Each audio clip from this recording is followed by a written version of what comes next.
পর্তুলিকার অনেক কালারের ফুলই আমার কাছে আছে। আমি বেশি দিন হলো বাগান করছি না, মাত্র 1 মাসের মতো হয়েছে।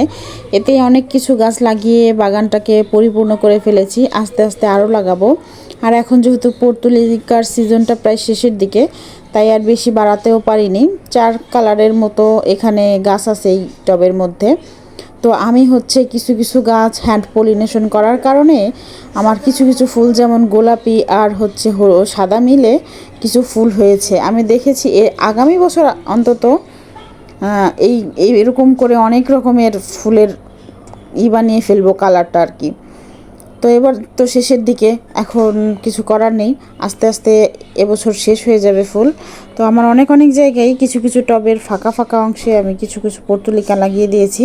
এই যে এখানে কাটামকুট গাছের পাশে, তারপরে এই যে সিঙ্গোনিয়ামের পাশে, এরকম অনেক গাছ আছে আমার। এই যে এখানে একটা ভাঙা মগের মধ্যেও রেখেছি। তো এইবার অবশ্যই এই আগস্ট শেষে বা সেপ্টেম্বরের দিকে আমি এগুলোকে একটু সংরক্ষণ করে রাখবো, যেন আগামী বছরে খুব ভালো থাকে।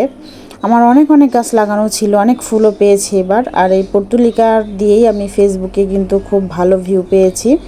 ইউটিউবেও আলহামদুলিল্লাহ ভালোই হচ্ছে আমার বাগান দিয়ে। আর আমি বাগান করতে আসলে, আমার ছোট বাচ্চা তো আছে, একে নিয়ে করাটা আসলেই অনেক কষ্টের। আমি মানে ফুল ছিঁড়ে ফেলবে, প্রত্যেক দিন ফুল নিয়ে তার বাবার সাথে চলে যাবে, এত বেশি পছন্দ করে এটা।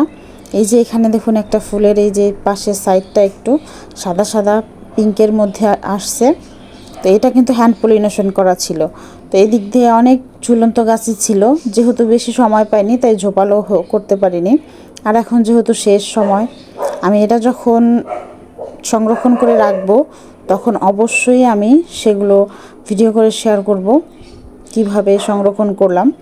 আর আগামী বছর আবার মার্চের দিকে যখন গাছটা লাগিয়ে দিব, তখন আবার খুব সুন্দরভাবে ফুল পাবো সারা বছর। এই যে এখানে একটা কচু গাছ লাগাইছি কয়েকটা আর কি টবে, সের মধ্যেও আমি লাগিয়ে দিয়েছি। এত ভালো লাগছে পর্তুলিকা, আসলে বাগানের মধ্যে ফুল থাকলে বাগানটা এমনিই ভালো লাগে। আর এখানে একটা মাচা বসিয়েছিলাম পুঁই গাছের, সেই মাচার খুঁটির যে গোড়াটা ছিল সেটার মধ্যেও কিছু পর্তুলিকার ডাল বসিয়ে দিয়েছিলাম। আর এখানে এই যে যে ফুলগুলো হচ্ছে, এগুলো প্রত্যেক দিন সকালবেলায় এসে অনেকগুলো ফুল আমার বাচ্চা নিয়ে যাবে, নিয়ে তার বাবাকে এক একটা দেয় আর বলে বাবা আই লাভ ইউ। আর তার বাবাকে বলে তার কানের পিছনে গুজে দেওয়ার জন্য ফুল। আসলে মেয়ে মানুষ একটু বাবার বেশি আদরেরই হয়, আর বাবারাও মেয়েকে খুব বেশি ভালোবাসে। আমার বাচ্চা প্রত্যেকটা দিন বাগান থেকে ফুল নেবে ছিঁড়ে, আর তার বাবাকে যে আই লাভ ইউ বলবে। আমি না দিলে পুরা গাছ সহ উঠিয়ে নিয়ে চলে যাবে, তাই নিজে একটু ছিঁড়ে দিচ্ছি। আর এমনি পর্তুলিকার ছোটোগুলো নিবে না, এই যে এই মশরোজের যে গাছের ফুলগুলা এইগুলা নেবে। এই ছোট ছোট ফুল তার পছন্দ হয় না, তার এই যে ঝোপালো সুন্দর অনেক পাপড়ি ফুল এইগুলা ভালো লাগে। তো এইগুলাই আমার বাচ্চাকে প্রতিদিন দেই, আর আমার বাচ্চা তার বাবাকে আই লাভ ইউ বলে।